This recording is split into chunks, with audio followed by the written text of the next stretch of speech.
I think the saddest people always try their hardest to make people happy because they know what it's like to feel absolutely worthless, and they don't want anyone else to feel like that. ENFPs are seemingly eternally youthful, yet old souls.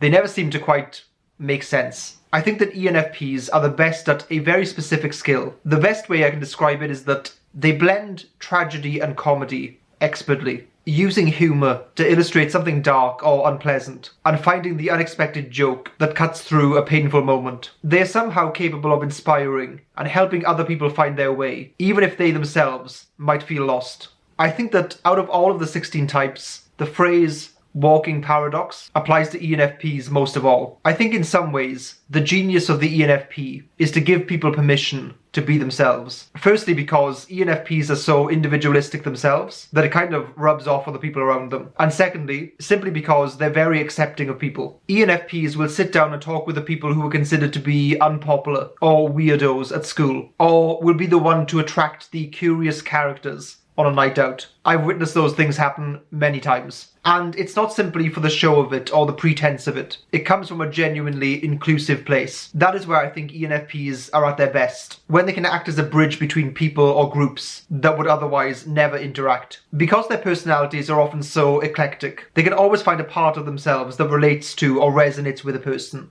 When the going gets weird, the weird turn pro. Hunter S. Thompson. ENFPs are connoisseurs of the weird and the wonderful. Whenever I get a message from a friend about some kind of offbeat article or video, it's often sent to me by an ENFP. I often wonder how and where they find these things. It's like they have a radar for the peculiar. I think this comes from their top function of extroverted intuition, which is fundamentally explorative and curious about different perspectives, philosophies, beliefs, cultures, etc. They don't feel any need to be limited in their interests, and they're more than happy to entertain unusual or even dangerous trains of thought. One of the ENFP stereotypes is of a champion of some obscure group, or a journalist exploring the weirdest corners of Earth. A dreamer is one who can only find his way by moonlight, and his punishment is that he sees the dawn before the rest of the world.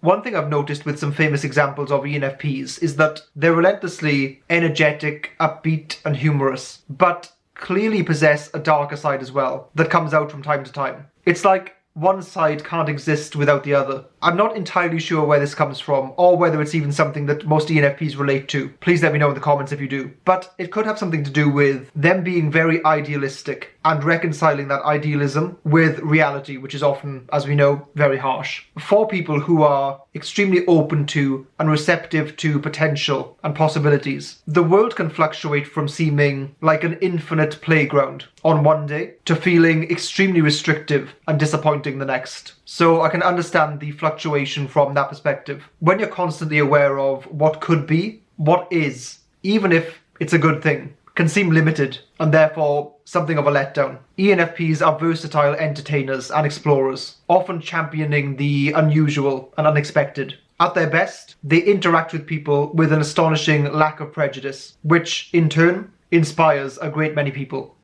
If you're an ENFP, hopefully I've done enough to inspire you to click the subscribe button and maybe even leave a comment below with your thoughts on what I've said and what I've missed. Also, feel free to look in our description where you'll find links to our website where you can be typed, our Patreon, and individual social media links, including a blog, an Instagram, etc.